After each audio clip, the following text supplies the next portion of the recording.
तूफान से आफत तो बारिश बनी राहत। जिले में आज शाम 4 बजे तूफान के रूप में बड़ी आफत बन गई। सुबह से तेज गर्मी के कारण जहां लोगों का जीना दुर्भर हो रहा था, वहीं अचानक मौसम ने पलटी मारते हुए भयंकर तूफान का रूप ले लिया। इस तूफान में लोगों की छतों से टीन टप्पड़ उड़ गए। वहीं बड़े हादसे का भी डर बना रहा।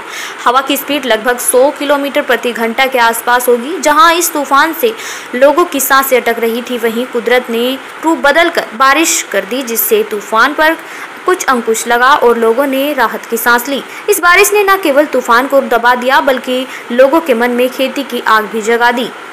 इस बारिश से खरीद की फसलों को बोने में किसानों को मदद मिलेगी। वह गर्मी से जूझ रहे प्रदेश को ठंड की राहत मिली।